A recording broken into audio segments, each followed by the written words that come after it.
This week we'll talk about LLMs and AI, like everyone else, I guess. Hmm. But the difference between everyone else and us is that we have amazing Hugo joining us. Hugo, as you might have figured it out from our discussion, is a returning guest, also a teacher. And I have a bio that I'll just read, I guess. So Hugo Hmm. is an independent data and AI consultant with extensive expertise in the tech industry. He has advised and taught teams building AI-powered systems, including engineers from Netflix, Meta, US Air Force. That's quite far from Australia, right? You still It wasn't is, yeah. were Well, able we to can do that. teach online these days, thank goodness as well. So, Yeah, so you don't need to go to yeah, US to teach them. That's good. And he is the host of Vanishing, and I think your background gives a exactly. hint about that. Yeah, And High Signal, I have no idea what High Signal is. That's probably you'll tell us. yeah. Podcast exploring developments in data science and AI. Why do you need two podcasts, by the way? Like, are they So different? one, Vanishing Gradients is really for like on the ground builders who want to know what they can learn today to ship product and maintain product. And High Signal is a lot of conversations with people in leadership, and that type of stuff. So we've had Michael Jordan on High Signal and Fei Fei Li, Chris Wiggins, who runs data science at the New York Times. So Hmm. it's really intended for leaders, Hmm. who are also practitioners, but really thinking at a high level. Hmm. Which Michael Jordan are you talking about? The Michael Jordan of machine learning. So Yeah. from Berkeley originally, but lives in Italy now. So He yeah, has a book about machine learning, right? yeah, exactly. He's done a lot of Is it seminal work. called machine learning or? Oh, I'd need to fact check Okay. myself. I remember when I was studying machine learning, it was 2012, 13. I was like, oh, Michael Jordan, interesting. So that's how Exactly. but at the beginning, like now, since some time has passed since then, I was like, Michael Jordan, what? And Hmm. then I realized which one you meant. Yeah. Okay, so tell us about your career journey so far. So we remember those who watched that you were doing DevRel. We also talked about your teaching experience, but can you give us a full picture? Yeah, yeah. So my background's in basic research in biology, mathematics, physics, and I lived in Dresden, close to you, for a couple of years. There's a Max Planck Institute for Cell Biology and Genetics there, where I did part of my postdoc. When? Over a When decade was it? ago. Decade ago. Sorry. Okay, over Yeah, a yeah, decade ago. So that's how you know a bit of German, right? So when I was eating, you said "Guten Appetit." That's cool. exactly. Yeah. And I realized I needed to, analyze large scale data that my colleagues were generating. So taught myself some Python, jumped into what then were called IPython notebooks, not Jupyter notebooks, and the burgeoning PyData stack. So, your Pandas and Matplotlib. And at that point, I don't even think Pandas had a read CSV when I first used it. It was the read CSV which really like started to superpower us. Hmm. Then I moved to the US, was living in New York, working at Yale University in New Haven. There were so many data science and machine learning meetups 2014, 2015 in New York and hackathons. It was so exciting, that I decided to join industry and started interviewing and met these DataCamp guys, joined as the fifth employee to build out the Python curriculum. As an early employee, wore many hats, so product, data science, curriculum, marketing, started a podcast there, the Data Frame podcast, which was super fun.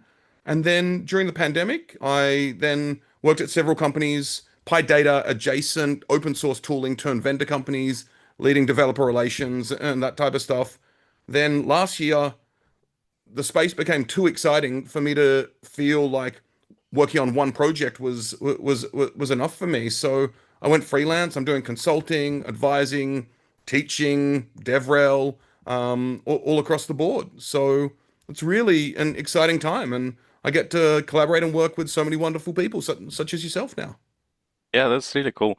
Um, so your journey, and I think this is something I was asking you about previously, from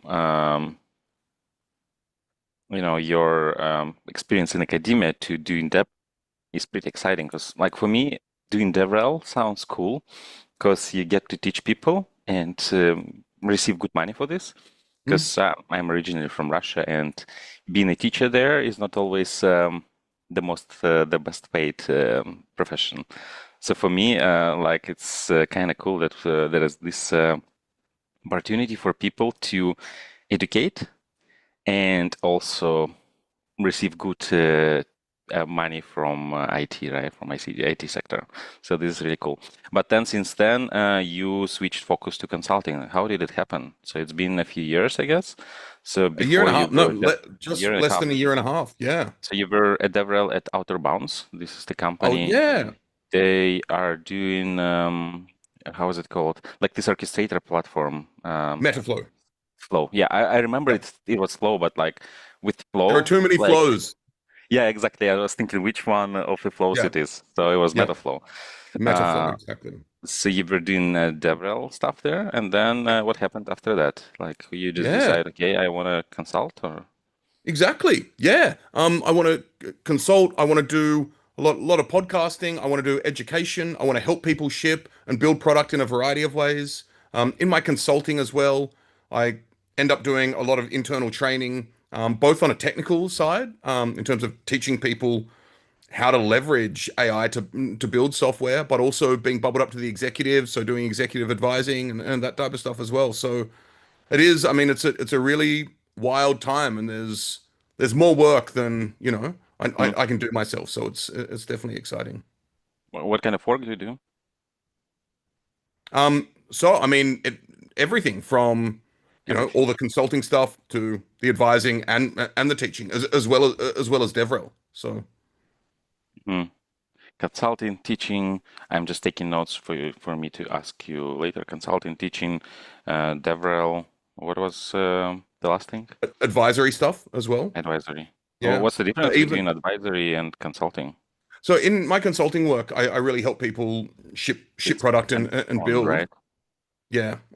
Okay, And so you basically like open your VS Code, do OpenAI stuff, right? So you actually code, and consulting is and advisory is more like, okay, this is how you do this, and now you go do it, Yeah, right? exactly. And even the advising stuff to non-technical people about how to restructure your organizations around AI Mm. tools and this type of stuff. Can you give an example? Like, why would they need to restructure? Like to have data engineers helping ML people, or So actually, for example, let's say think a non-technical team, a marketing team, where yeah. you've got three individuals using ChatGPT, and they're each writing their own prompts, and there are no synergistic effects. Even something very basic like having a Slack channel to begin with, where they can share prompts, or a Mm. version-controlled system where people on a marketing team can share the prompts that work the best for them. So even thinking about small technological tools Okay, that okay, I allow see. people to Hmm. do this stuff, and how a team can work together with AI systems as Hmm. well. There's actually a lot of interesting research now on, for example, loss aversion. So if you frame using not using AI, as opposed to using AI will give you a win. If you frame it that not using it can result in losses, this is something which can incentivize people more. One other thing that is really tough at the moment is the most successful organizations in adopting new tooling like AI is when they carve out time and space for people to use it, right? As opposed to you need to use AI for efficiency gains in addition to your full-time job. So short-term loss in terms of carving out half a day a week for an organization's employees to experiment with AI individually and together, but medium to long-term gains. So these types of things. Are there people who still haven't tried ChatGPT? Um, a handful, not many, And oh, but okay. yeah, but most Like everyone people. is talking about this. Like it's amazing. In 2 years, 2 years ago, I first was it 2 years ago around that somebody on our Slack channel um, shared a screenshot of ChatGPT writing a poem about our machine learning engineering course, and I was Mm, like, wow, really, a poem about the course? How cool is that? And now everyone is using it, right? I think it was 3 years Absolutely. ago. But like whenever Well, ChatGPT became a thing, like I saw this screenshot. But now everyone, my mom uses it, but yeah, my mom is pretty advanced. But everyone so who my is mom uses it. non-technical, My dad yeah, hasn't though, for example, okay, right? So he knows about it. He's seen the screenshots. The other thing is a lot of people who use it think it's just for conversations, and I don't think your audience is like this, of course. But no, a lot of people don't even realize you can use it for transcript summarization, that you can use hmm it for translation, that you can use it for content generation, that you can use it as a thought partner when generating ideas, that you can use it to filter down ideas as well. People don't realize that you can upload a document to it and get it to summarize that. Although you need to be careful because a lot of the time it will pretend to summarize it and not actually do it. yeah, that's how I use it now. Not necessarily for summarization, but sometimes, let's say I need to do some basic data processing with Excel or for Excel files. Or with CSV files, I would just upload and ask ChatGPT, hey, can you do this and that for me? And can you plot Mm, this graph?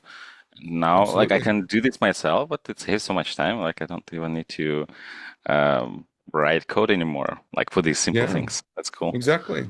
And getting out different formats. I mean, a lot of people don't realize you can generate CSV files with it or generate PDFs or whatever it may be.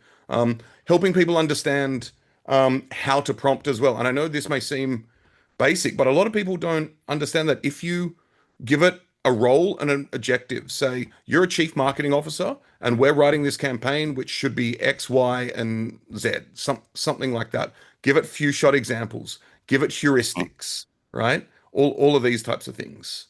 Incredibly useful. Mm-hmm. So let's say I want to create timestamps for YouTube. I guess you also do this. What's the most effective prompt for doing that? So I have a transcript. So today we talk, right? So right now it's been streamed to YouTube. After that, we'll edit it slightly, a little bit, and then YouTube will generate subtitles. So what I typically do with these subtitles is I copy them to ChatGPT and say, hey, ChatGPT, give me YouTube time codes. That's pretty much it. Like I just give it a format, so this should be timecode, should be chapter name, and that's pretty much it. Like how can I improve this process? Yeah, I'd say like specific things. So I'm going to tell you, firstly, I use Gemini because and I do it programmatically as well. I mean, Gemini can get direct from YouTube and ChatGPT cannot. Google has blocked ChatGPT from being able to Yeah, that's transcribe. why I copy paste Yeah. thing. So Gemini will take it straight in. Heuristics like tell it, do not hallucinate timestamps. Double check your work. If it's long enough, ask it to chunk it. These types of things. But with videos, I avoid all of that. I actually use Descript. I don't know if you know that. You, of course, you Yeah. know this product, right? But it generates incredible timestamps for me. And if it ain't broken, don't fix it. So whatever prompt they're using in there is so good. Okay. So I Yeah, use Loom for recording videos, and the prompt they have for timestamps needs improvement. So yeah. how would you, let's say, if you're consulting a company like Loom, where they would need to create timestamps, like how would you would suggest them to approach this problem? I mean, we'd look at the prompt and iterate on it several times. And I think with this type of prompting, you'd say like have an eye for detail, right? You'd also want it to have timestamps that are relevant to your audience. So, for example, for this podcast, maybe it's data science folk, machine learning engineers, AI engineers, and say the timestamps need to be relevant for these people, stuff that will get them interested, and that type of stuff. Then we'd want to make sure we have a subject matter expert in the loop to do some form of evaluation as well. And that's one of the most important things. So whoever used to actually write these timestamps or whatever, get them involved or someone who knows about the content as Mm-hmm. well and bootstrap Yeah. it that way. Mm-hmm. The other way that we're seeing more and more success, and this will be in our conversation perhaps around agents and workflows, is there's an evaluator optimizer pattern where you can get an LLM to generate timestamps, for example, and then you give another one the timestamps and the script and give it a role and tell it to evaluate it and give it a score. And if it's less than a certain score, pass it back. Mm. Okay, how does it work? So we have two LLMs or two, I don't know, agents, whatever. One is you said evaluator, the other one is optimizer, right? So the role of the evaluator is to look at the output and give it a score from, I don't know, 0 to 10, how good Yeah. these timestamps are. And then we give Yeah, you can certain actually give it criteria. 0 or 1. I think is probably even better Okay. in this example. Pass or Okay. fail, and give it feedback. Okay. And Um, so then evaluator should have multiple criteria, right? So let's say 10 criteria, each of them is pass or fail, right? yeah. Well, no, in the end, you want to pass or fail because either you'll pass it and it goes to production, I or it see. I see. fails. Yep. I see. Yep. Yeah. So I was just thinking how to best do this because with time scripts, timestamps, sorry, with these chapters, it's a little tricky because there are 1,000 correct answers and like even more. There are so many correct answers. There are so many ways to split videos into chapters, Mm. right? And then like how do you know that this one is better than the other one? Well, And this what one you is want, bad, right? well, but that's the thing. What you want is for it to be aligned with your judge. What you want is it for it to be something that when Alexi sees, he goes, "I like that," right? Yeah. Okay. So you can give it few shot examples and heuristics around that as Mhm. well. So Alexi may dislike it when the timestamps at like 10 seconds apart. Yeah. Alexi may Yeah. dislike that. Hugo would hate that, right? Yeah. So then you'd give it a heuristic. Make sure if it's an hour long, there are only 10 to 15 timestamps or something like Yeah. that. Yeah. And the thing is, that's why prompt iteration is and prompt in quote Mhm. unquote engineering is so important because it does something and you see it and you're like, oh, I don't and then okay, what if it starts using emojis, which it probably will at some point? Then you have another thing you say, do not use emojis, and Mhm. so on, right? And then Mhm. after 15, 20 prompts, you probably get on something that looks pretty good for Mhm. a lot of videos. But that's how I do this. That's I open my ChatGPT, I copy the transcript there, and I play with the prompt until I see something that I like. And then hopefully I save the prompt, but usually what happens is I forget it, and then next time I start the process again, right? And then it's more like vibe check. So I look at the output of this specific time, like of this specific transcript. I like the chapters. I copy paste them to YouTube. Okay, Mm. my job is done. But here the problem is if we have, I don't know, 100 of such transcripts, then tweaking the prompt that results in optimizing for this particular transcript might lead to worse results for other transcripts. And I alone cannot look at all 100, right? That's why we need the evaluator. And for the evaluator, as you said, I guess everything that comes into prompt I put there too. So I want correct transcripts. I want, I don't know, they to be at least 5 minutes apart, things like that, right? Mm. This is amazing, man, because we're actually hitting upon so many things in what it's like to build and iterate on AI-powered software. So the first thing we're talking about is just looking at your data, right? You look at the output and you're like, oh, that doesn't quite work, and you iterate on it. We're talking about iterating on a prompt. That's a great t-shirt, by the way.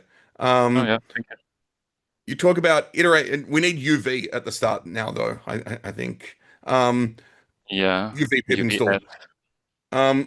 But so you iterate on the prompt. Now, if you're building RAG, maybe you see it isn't quite working, you're looking at results, so you iterate on chunking or embeddings or retrieval, precision recall, these types of things. If you're building agentic stuff, maybe you're iterating on your tool call description and all of these, but you're looking at the data, right, in order to see what happens next. Now, the way you're describing it is you iterate, and then you kind of throw the prompt away and start again next time. One of the, of course, and then you mentioned you want it to work over 100 different things, but Because if I build a product, like one thing is I do a one of thing and then I throw it away, right? And then another one, if I wanna keep this prompt and then use it every time and then give it to my assistant so she uses it. And then if we do this, then there is some quality, how to yeah. say, like I can be sure that the quality of the transcript when I hand it off is actually good, right? Because we have tested it. Well, I agree. What we're saying is you don't want to overfit to the points Yeah, that you've actually transcripts you've right. looked at, right? So Yeah, what yeah. you want to do then, if you think your new transcript will be out of sample. So we do podcasts on machine learning. If you do another one on machine learning, it's probably going to be pretty good if you've iterated Yeah. several times and tested on 10. If you then do one on carpentry, maybe then you want to, Mhm. because maybe the prompt actually says make the timestamps interesting for data scientists, ML engineers, and Mhm. AI engineers. So then if it's Mhm. out of sample, you want to do something different. But Mhm. when you iterate on a prompt however many times, actually in the course I teach and through some clients I work with, I've seen people iterate on a prompt 10 times. I've seen people iterate on a prompt 500 times. Seen people iterate on a prompt 2,000 times, right? But Mhm. if you iterate on a prompt enough and it performs well over a diverse set of samples, it's likely to perform well on something else if that's not too out of distribution. And it'll be far more efficient for you, particularly if you set up, actually we're building a pipeline at the moment which takes in transcripts and uh, uses GitHub Actions to then generate timestamps and a variety of other different things in order to automate all of this stuff that I do a lot of too much by hand. Yeah, that's what I we do too. But like these GitHub Actions is only for processing transcripts. But it's cool because it's free, right? Yeah, Yeah. exactly. How do you iterate 500 times on a prompt? You said like some people iterate a few times, some people iterate a few hundred times, some iterate a few thousand times. And for me, so what I do, so the way I come with prompts is first I type it myself, then I give more and more details, and then at some point I just ask ChatGPT, hey, this is the prompt I have. It cannot do this and this, and I describe cases that this prompt cannot handle. And then ChatGPT, I like the GPT-5 version of the model. It's pretty good at creating very specific prompts Mhm. that usually solve my problems. So then I have this prompt, and then usually I'm okay, it kind of works.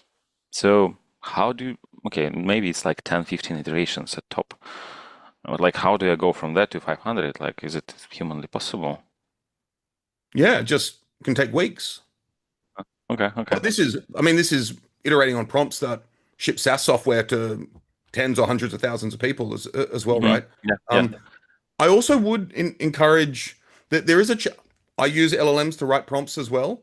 Um, Having said that, prompts usually perform better when written by humans, Okay. um, or at least read and edited by humans. Yeah. As I said, LLMs will insert emojis into prompts all the time, and And there is formatting no because reason. Yeah, I hate formatting when it serves for like why yeah, it just increases the cost of my prompts. exactly. Maybe that's why they're doing it. Who knows? Yeah, right. 'Cause- Demand yeah, generation. yeah, that's American true. man. Hmm. Yeah. And if you want to iterate 500 times on a prompt, you need to have a proper evaluation set, right? It's actually a good question. Not necessarily initially. In the end, you will, particularly when shipping, what you want to be like reliable, consistent software. Um, but a lot of the time, you can kind of vibe check it. They call it vibe checking, right? Where you like look at the result and you're like, oh, the date format's not correct, so I'm gonna tell the prompt or use structured outputs or whatever it is to fix that. A lot of the things you can eyeball. In the end, though, you definitely will want some sort of gold test set. Just as in machine learning, we have a holdout set, right? And a test set. So it's the principle isn't different. How it plays out, because there's lots of rich natural language and tool calls and that type of stuff, it can play out differently in practice. But the premise is the same. How large should be this evaluation data set, gold test set? Because the problem is, unlike traditional machine learning, where it might be like a few seconds to evaluate, even with deep learning, maybe it's like, I don't know, half a minute. But now with prompt evaluation, it takes a lot of time. Like, how large should be the data set? Because of course we want to be large, this data set to be large, but then if it's large, it costs money and then it takes time. So we want it to be as small as possible, but not too small, right? So we don't overfit to these 5 examples. Yeah, I mean, it really depends on what you're working on, but you want it to be representative of what user interactions will be like, right? To your point about the cost, totally agree, but You don't necessarily want to use an LLM judge for everything. And of course, that's where you use an LLM that you prompt. So an LM judge is really just a prompt that you use to judge another one. You don't necessarily need to use that for everything. You can test, is it structured output? You can use regular expressions, string matching, all of these types of things, depending on your particular use case. Mm. So you can definitely lower cost, and you can use really cheap models I mean, far cheaper, like Flash Yeah. models and that type of stuff, as opposed to, the most performant ones. But you do want it to be representative. The other thing, and once again, you know, when you start looking, and I can share some podcasts I've done with Hamal Hussein and Shreya Shankar on this, and they have the evals course, right? Something they Mm. preach is look at your data in spreadsheets, for example, at the start. And when you do that, you start to see patterns emerge. You start to see failure modes emerge, and that will give you a sense of how much you really need to collect and how big your test set needs to be as well. Yeah. Well, the reason I'm trying to pull as much information from you as possible about this topic is because for my course that I'm doing right now, it's the evaluations week. So I'm thinking, Ah, what should what else should I include there? Because what I did is I already included the usual testing that you were talking about, like does it adhere to a certain format? Like, does it include references? Like, this is kind of more like unit tests. And then there is also more like integration tests. Let's run it for this set of data, and then we see the output, right? And then there is hmm, also this evals.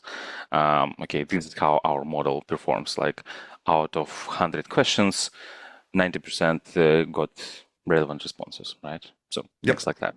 yeah. Um, but And what you use this meant, process yeah. to guide your development as well. I mean, Mhm. once again, this is something I teach a lot in my work and in my course to, do failure analysis. And this is something Andrew Ng just wrote about the other day, actually, to rank order your failures. I mean, like formatting issues can be more salient, and that means more visible to us, right, or more obvious to us, right? But if Yeah, they're only it 10% of the issues and the rest has to do with retrieval, like focus on the retrieval. So doing some failure analysis, categorizing your errors in a spreadsheet, then doing a pivot table to rank order, like literally a spreadsheet will be one of your best tools for AI software Mhm, development. And then mhm. you'll see, oh, most of my errors are retrieval errors. And then I need to work on the retrieval part, not even the generative part, right? Yeah, makes sense, makes sense. What do you think about software for evaluation? Because we have like so many monitoring slash evaluating tools that help you with this process. So you set spreadsheet, and this is what I use. Like I output things to Pandas, then I would copy them to Google Spreadsheet, and I would look at this. But there are special tools. All right. Have you tried any of them? Do you like any of them? I like nearly all of them. But let me tell you, my favorite tool besides Yeah, spreadsheets is vibe coding, man. right. So let's So you say create a I streamlit up, right? Or what? Yeah, or whatever, like some front Uh-huh. end, whatever it may be, whatever's the best way to look at my data, and that won't be a spreadsheet most of the time. So Mhm. let's say I've got like an email assistant that I'm building, an agentic email assistant, something like that. Then I can vibe code like what it looks like to interact with this email assistant and look at all the traces and function calls in there, and that can be incredibly useful. Now, of course, do that alongside tools that make your job easier, whether it be Pedantic and Logfire or Braintrust, right? Or Phoenix Arise. These are all wonderful tools. But because, so stepping back a bit, generative AI, I know I'm biased, but I think is one of the most civilization changing technologies, way bigger than the internet in a lot of ways. And it'll take years for us to see this, by the way. We're not going to see this in the next 18 months, right? But it's huge. Horizontal technology, loads of people building the application layer on top of it in healthcare, in finance, in edtech, right? People alongside trying to build tools that help people do this, but they can't satisfy everyone. Think about it, like React came out, the front end, React came out like 10, 15 years after the internet, right? So the tools that will really, really help builders in the future may not even be around yet. And the reason I want to make that clear is these tools are fantastic, but for the entire application layer, finance, as I said, health, edtech, government, we still need other things on top of them. So definitely use these tools. Just know that you'll be super powered by being able to vibe code stuff alongside and on top of it as well. And when you vibe code these things, and you said you include traces and function calls, so basically you ask to create a React app or Streamlit app that looks like the end product might look like, but you add all these debugging things on Exactly. top. Like, what are the tool calls my thing is doing, right? And That's exactly it. okay, Yep. okay, Yep. And and something we're yeah, speaking to here, of course, is whenever you build an MVP, build logging into it immediately. Just log everything, and then you can vibe code. And once again, when vibe coding, like chat with it first. Don't build immediately. Give it your database schema. All of these things. Give it as much information as possible.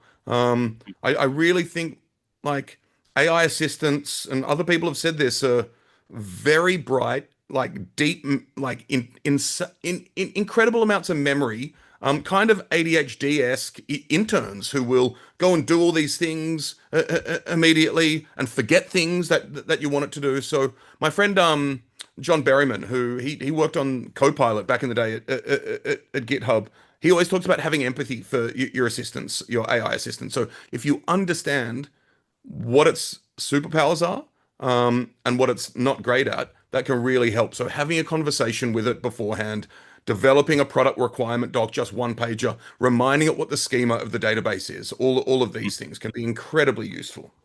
hmm yeah. Sometimes it's stubbornly resistant at doing things or not doing. Like I ask it, hey, can you edit this file?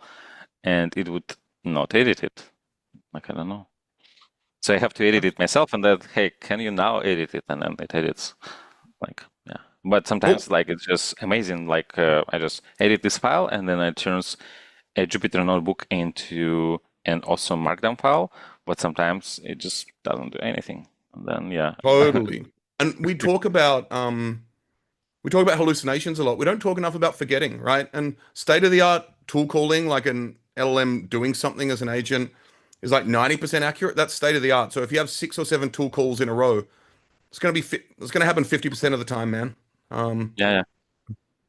yeah, just understand And what you're working what with. kind of what kind of assistants do you use? So for me, my current favorite is Copilot, GitHub Copilot. Hmm. I've tried many tools. So far, I use it, and also because I have an open source license, for me it's free, so I don't need to pay $20 to Cursor. But I'm curious to know, like, what's your favorite one right now? Yeah. It might So, change in a week, right? I know that. well, kind of. I think it may. I use Cursor, and I have for some time. Previously, I've used Claude Code. I have used Copilot. I use Windsurf. Um, I played around with AMP, but Cursor. The thing with Cursor for me, it does everything I need to. It does it well, and it's mostly out of inertia that I haven't changed yet. I'm just doing so many things at the moment. There's no strong reason for me to change at the moment. But I should take my own advice and make more time to experiment with a lot of these different tools. The other thing I'm really excited about, man, is having these tools in normal interfaces. So, I mean, I know people who like use Cursor and Devon and these types of things in Slack, right? So you can be in Slack with it and say, "Hey, this documentation's wrong. Update it here." So bringing agentic systems into our normal environments. Manus, everyone should check out Manus. It has an email assistant now where you can tag it in an email to either update documentation or do a variety of other things. And it's, yeah. So having these things which are kind of around more, I think, is going to become more commonplace. So how can you Also, use having Cursor them, from Slack? what's that? How can you use Cursor from Slack? I think there's a Isn't Slack integration. Yeah, I'd need to look Well, into it, but I'm pretty but sure. this is like a Visual Studio clone, right? They have a CLI, right? They have a Yeah, CLI yeah, application, yeah. so then you can run it somewhere. So that's the thing I like about GitHub Copilot, and that's why I recently switched to it, because Mm, they have so good GitHub integration. So I can just create an issue, assign this issue to GitHub Copilot, and then in half an hour have a working thing. mm. Right, with Cursor, I cannot do this, or I am not aware of a way of doing this. But now you say that there's Slack integration, which I guess means that I can just write, "Hey, Cursor, can you um, fix this bug or fixed issue number 124, and then it will go pull the issue and solve it, right? Exactly. That's cool. And They have this I just CLI, I think. yeah, they do. I haven't used it a lot, and I think it probably isn't as advanced as Claude Code or something like that, right? But I do like if we think about the evolution. I mean, like a year or two ago, we were like copy and pasting between ChatGPT and our IDE, Yeah, right? that's what I was doing. 2 years ago. Then we have like code completion. Before But that, we were 2 years vibe ago, it coding. was also crap, right? I mean, GPT Yeah. 3.5 wasn't really good at coding. Yeah, and also the worst thing was it didn't know its own API. It was Yeah. ChatGPT had a different and so then we had code completion, then we now have agents in IDEs and terminals. Then we're just talking about having AI embedded in other tools. We're starting to see AI being more proactive, so doing code reviews in continuous integration and GitHub Actions. Seeing more background agents, like stuff just operating in the background. And I'm actually really excited about proactive AI, and I think that's going to be something. It seems futuristic, but I don't think it's too far. Where AI comes to you and says, "Hey, this is happening in production," or comes to you on a Monday morning and says, even coding aside, and says, "Hey, you've got all these emails. Why don't I? These are the most important ones you need to respond to, and why don't I carve out time on your calendar for you to do deep work, move these things around on Tuesday afternoon?" I'd These types of love things. to have this kind of. So we're at the background agents level right now, right? So the Yeah. agents we have, like we can ask it to work on a thing on something in Slack, or in my case, as an example, the example I gave, I can create an issue in GitHub. I can assign it to Copilot, and then half an hour later, I check the pull request. In the meantime, maybe I drink some tea, then I check the pull request and it's ready, right? But Exactly. what if this Copilot would just send me an email saying, hey, like, looks like you can add this feature to your website. Do you want me to work on that? And I'm like drinking tea and say, yeah, you can work on this. And then it works, and Yeah. then that would be amazing. Okay. The other thing, so I think proactive agents and I think multiplayer agents. I mentioned AI in Slack and Discord wherever, but they don't play nicely a lot with lots of people pinging the same one. And so I think agents, which we might need to, I don't think we need to retrain them from scratch, but maybe in like fine tuning stage, post training, fine tune them on multiplayer conversations or something like that. But you could imagine Alexi and Hugo and a few other people having a conversation with an agent in Slack, and it's actually a team member. So at the moment, if you have 3 or 4 people, they'll get confused with who's who and memory issues and that type of Mhm. stuff. But I think once we solve that, having them as embedded team members as Mhm. well. So proactive agents and multiplayer agents, and I think are going to be a huge That's part of the interesting. future. I mean, if this changed that much in 3 years, yeah, I would be really curious to see what will happen in the next 3 years. Without a doubt. Yeah, but probably it's like logarithmic, right? So then we saw the exponential part. Probably it will slow down with time, but still, think we will see pretty exciting things. Yeah, and then the application layer. I mean, look at the 90s, right? And the evolution of the internet and how huge that was. Then there was the dot-com bust. Not saying that's going to happen. Maybe smaller, maybe bigger, who knows? But then like you got Google and YouTube and social media for good and for bad, right? But like we figured out how to connect people around the internet and how to index the internet, right? So these types of companies and products will emerge. Currently, we only really have a browser in a lot of ways, right? How do we connect these things? Mm-hmm. Yeah, there is this browser from Perplexity. You've heard of it, right? Yeah, Comet. Comet, yeah. Yeah. Because for me, like sometimes, for example, I get an email from my tax advisor saying, "Hey, like you need to prepare these documents." And when it comes to taxes, I'm such a procrastinator. Probably you can relate. I don't know, like how taxes are in I, Australia. I can't even talk about it right now. Yeah, exactly. Yeah, and I have to do this. And she sent this email 1 month ago, and I know like I have to do this, and I just have to find like at least half an hour or 1 hour to do that. But this is such a manual work that like you need to go there, you need to save this document, you need to go there, like through this bank, through that bank, save all this in a folder, in a zip archive, and then send it. Then I'd like to see to wake up one day to have an agent do that for me. Absolutely. That would be amazing because I think this Comet is one step towards this. Definitely. And provocative statement, but I don't think the future of AI happens in chat, to be honest. I think we'll be doing a lot of chat and that type of stuff as we do. But if you think about the amount of value a conversation can generate is upper bounded by human time. And human time is a pretty scarce resource these days. So the ability to generate documents or take actions or send emails or whatever it may be. And I think the agentic stuff is where the like 99+% of the economic value will be delivered. Yeah, let's see. Yeah.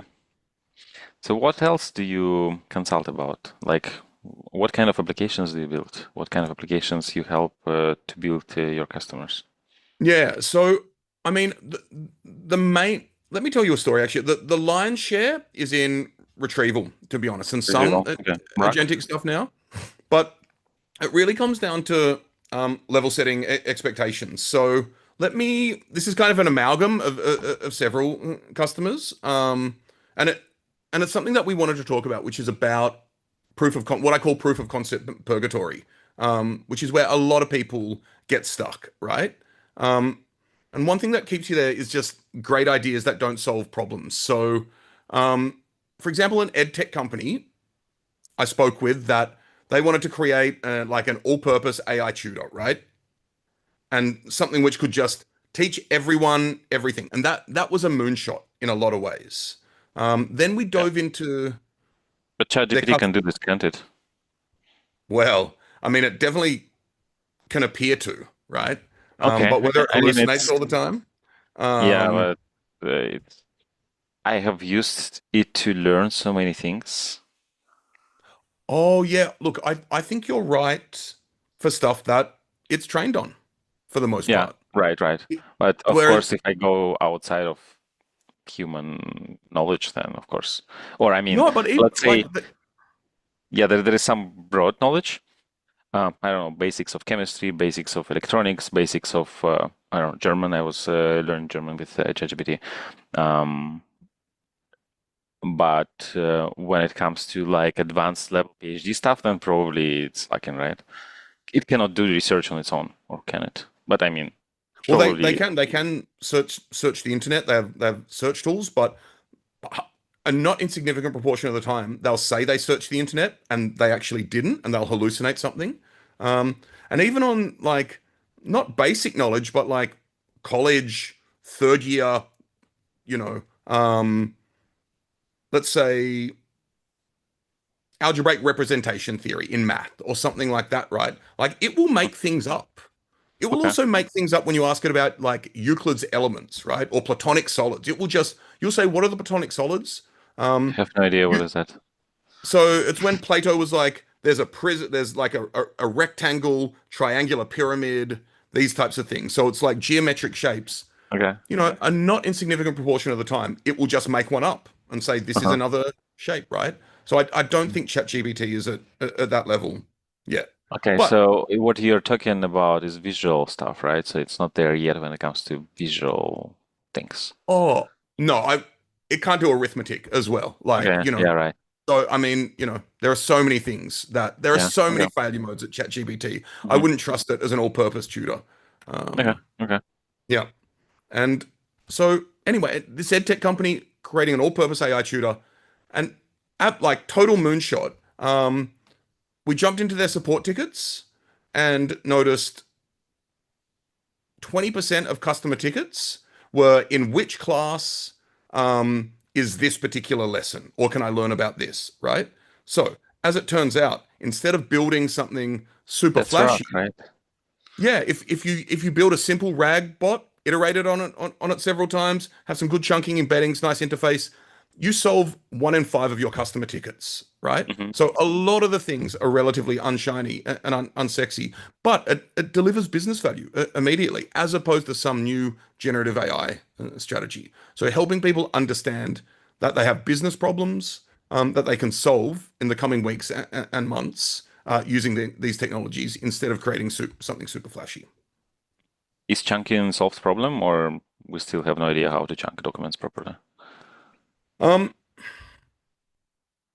I mean, generally, you can do it relatively well. Like there are a lot of problems Yeah. which you can, but like for a general answer, not necessarily. Think about once again a transcript, right? Um, so we're chunking this conversation, or a longer. If we were speaking, each of us was speaking for somewhat longer. Maybe we want to chunk it into question and answer pairs, right?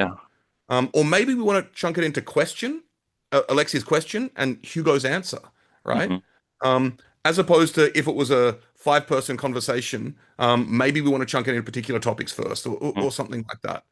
So I think once again, just looking at um, So there's what no your one size fits all. It's more like, okay, what this data is about. Okay, it's a podcast conversation. There's a host, there's a guest. So how about we chunk it into a Q&A data set, as opposed to, I don't know, there is a book, Game of Thrones. Then there you probably want to have a different chunking approach. exactly, and also look at your data as well. So Zoom, for example, gives you 2 transcripts. One is the closed captions, which doesn't have any names. The other is the transcript, which will say Alexi Okay. colon Hugo colon, right? And if you have the one which has names, suddenly you have a far richer data set and get a lot more information about who said Yeah. what. Oh, funny enough, ChatGPT can quite often figure this out without even these Mm. innovations. The other thing that we're kind of hinting at, like a lot of the time, depending how long it is, like maybe you don't even need to chunk. Context windows are getting really large. Of course, there's an Okay. issue of context rot. I'd encourage everyone to check out Chroma. Jeff Huber and his team at Chroma had a great essay on context rot and how if like a lot of different things, but the more you give, the less it's really able to get out relevant and precise information all the time. So Yeah, yeah. like I noticed it with rather long transcripts that at the beginning the chapters are good, or like when I ask it to make it neater, to make it readable. So at the beginning it's doing its best, but then at the end it's just very sloppy. Hey, do you want to hear something totally wild? I've definitely in prompt engineering, as we were talking about before, if something's really important, use it, say it at the start of your prompt and repeat it at the end. And you Okay. Okay. you often get better performance that way. Yeah, it's funny, ChatGPT, when I ask it to improve my prompt and I say, hey, like, even though I ask it to do this certain thing, it doesn't. So what ChatGPT is doing is just reinserts this at the end. So it's like, so these are your tasks, and you describe the requirements, and then at the end, important to remember, and then some things are repeated, and then it works. Like, Yeah, totally. yeah, that's funny. Um, so when it comes to chunking, so which approach did you use for this tutor? Like, I don't know if you can talk about this. No, so that was kind of a amalgam of different things I've worked on. Um, but I think you want to use like really look at your data and what makes sense. In the case of, um, let's say you had, instruction videos that Yeah, were 30 minutes long, you'd want to know yeah. what your like how long each sub lesson is in that Mhm. sense, right? So if each 5 minutes something changes, you want to at least chunk it at that Mhm. granularity. Would you still go with like usual character-based chunking, or you need section splits and stuff? Yeah, I'd start with fixed character-based character lengths and then move from there. To me, it seems like it's doing a pretty good job if you just do this character-based sliding window, because other approaches they are more complicated. Uh, but yeah, I was Yeah, wondering what's the consensus right now in the industry about that. yeah. And also what you want to do is, there are a bunch of questions that RAG is horrible at, right? Like if you ask a RAG system, like, what's this video about? This whole video Mm. about?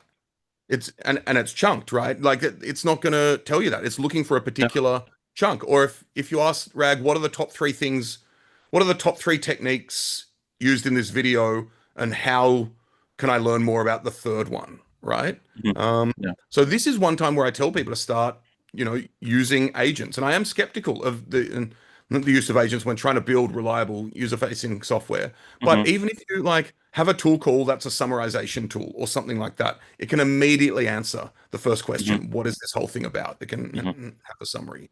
Hmm. And if you have, a few other tools, and maybe, you know, a couple of sub agents or something like that, it can get very powerful at the types Hmm. of Yeah. questions humans naturally ask. Yeah. But the moment we go from usual RAG to agents, our system complexity increases dramatically, right? Because now we need to make sure that tools are called, the prompts we give, they make agents do what we want it to do. Like, okay, for this task, you'd use this call. For this task, you use this call. And then you repeat it in caps to make sure that it actually uses this tool, right? Or whatever. While in RAG, it always follows the fixed path and it always works, right? I mean, for this Yep. particular purpose. So how would you suggest, like, for me, let's say I have a okay RAG system, but I heard that agents are cool and I want to try them. Like, at what point I should actually consider doing this? So, firstly, if it's working, Yeah. no need to do anything. That isn't to say it wouldn't be fun to explore these things, but I think one forcing function is if users asking questions like "Tell me about this entire corpus" or something like that, Hmm. which a lot of people do when they first Hmm. encounter, like "What's this all about?" Right? Yeah, yeah. And then maybe you want to introduce a summarization tool, for example, and then the way I think about it is, you're right. Introducing tool calls increases complexity. It also increases power, right? Hmm. And scope. So it is incredibly powerful. But introduce things mindfully, and then figure out how you're going to evaluate whether these tool calls are Hmm. actually working as you'd expect. Once again, using tools, evaluation tools like Braintrust, Arise, Logfire, all of these things are great. Maybe vibe code some things on the side as well. But really get a sense how everything is working there before increasing the complexity too much. Brain trust. I have not heard about that one. It's braintrust.dev. I'm looking up in Google. Probably, yeah. If you there are actually two brain trusts, but if you look up brain trust LLM, it'll come up. So it's braintrust.dev. Uh, yeah, interesting. I have not heard about this one, but it's not open source, right? It's I don't see any GitHub. I think they do. Let me just confirm. Yeah, they have a GitHub. Okay, okay, I'll check it out. Thanks. But like these things grow like mushrooms now in Germany in October. It's I'm very sure. hard to keep track of these things. So And all of these tools have like open source and non-open source components for the yeah, most yeah, part. like Arise, right? They have Phoenix and Yep, they have like exactly. the usual Arise. Yep. Okay, well, we should be wrapping up. Maybe any advice for people who are starting with agents?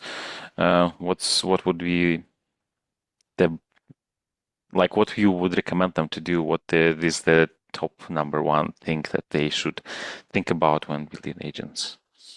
I think there are a few things. The first is build something, try building something that's important to you, right?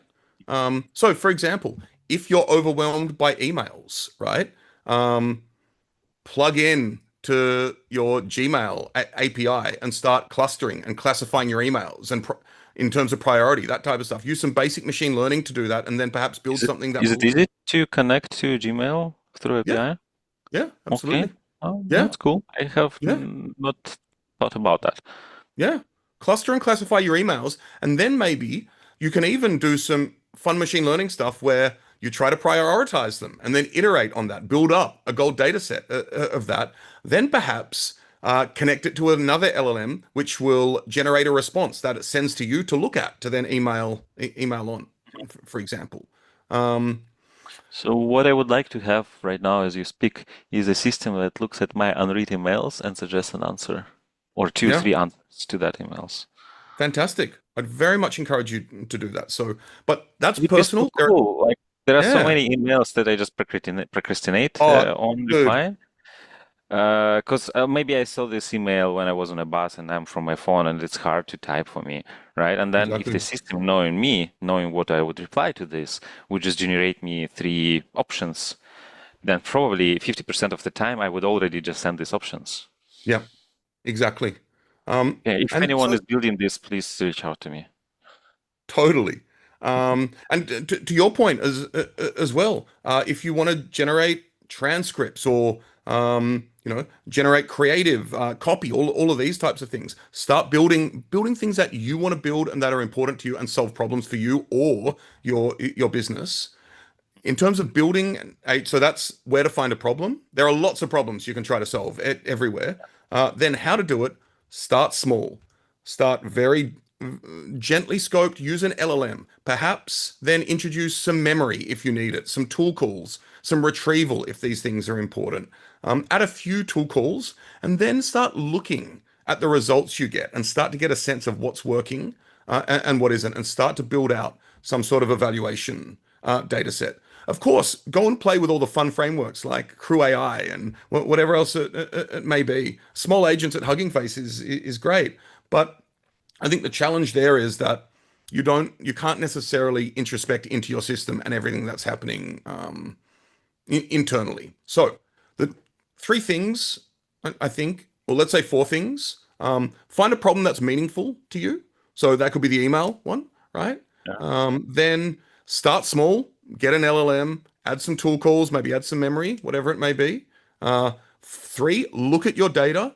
Four, start to build out some sort of basic evaluation set. And the looking at your data and building out the evaluation set, the only intention behind those are to guide how you iterate on your product. You might be like, oh, I should change the description of this tool call. Oh, I should change how this embedding's working. But by the way, a lot of the time, your embeddings and chunking won't be the problem. It'll be like your OCR or how you're like getting the PDF into the system.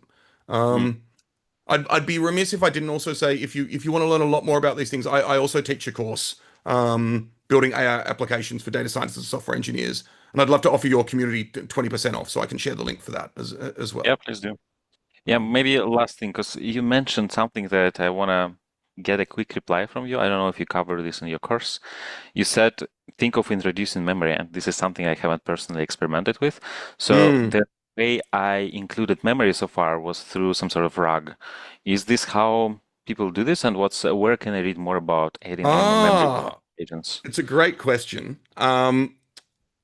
Oh, I I'm sorry. I shared the link in YouTube, but I shared Yeah. the wrong link without the discount, and I want everyone But to have. like the thing is, there's this auto moderation. So if somebody Ah, who is okay, not me shares a link, then it's not displayed. And this is something I cannot okay, turn off.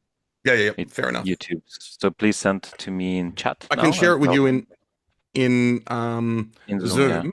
Yeah. Um, And I'll this is post it. actually such a great question, and I think so many people do it horribly. And you may notice ChatGPT doesn't GPT-5. You can't have as long conversations, and it preserves the memory in a way that you used to as well, right? So the way I think about it, think if you need memory to start, okay? And one of the first SaaS products incorporating LLMs, which was um, uh, English to honeycomb query language, right? So kind of SQL type stuff. All it was you say what you want to do, and then um, it will give you the query, and then you can execute it. So it was one turn. You don't need memory on that at all, Mhm. Yeah. right?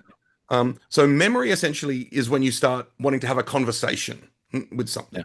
So for me, Um, the reason I thought about this memory is I was thinking about this email assistant.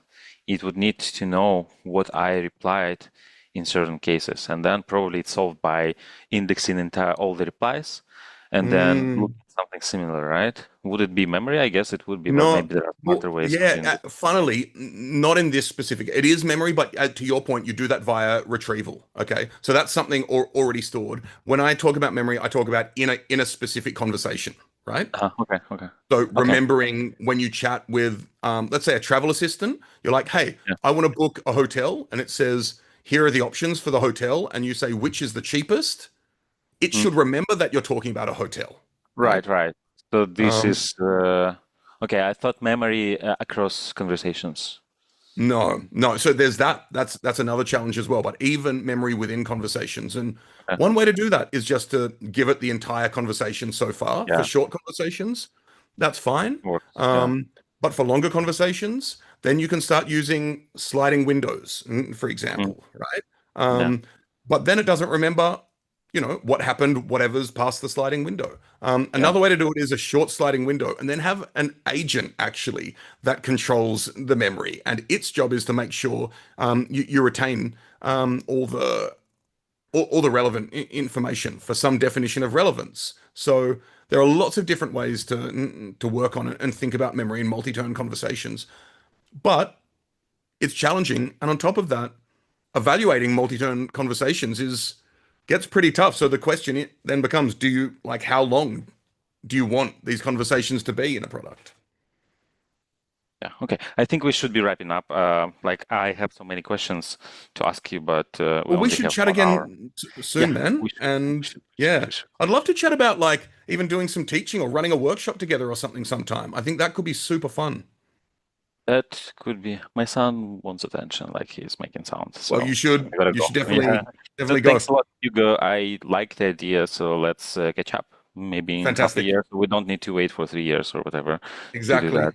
And So thanks everyone for watching and listening. And yeah, thanks, Alexi, and thanks everyone. everyone at Data Talks as well. So All right. bye. Ciao, man.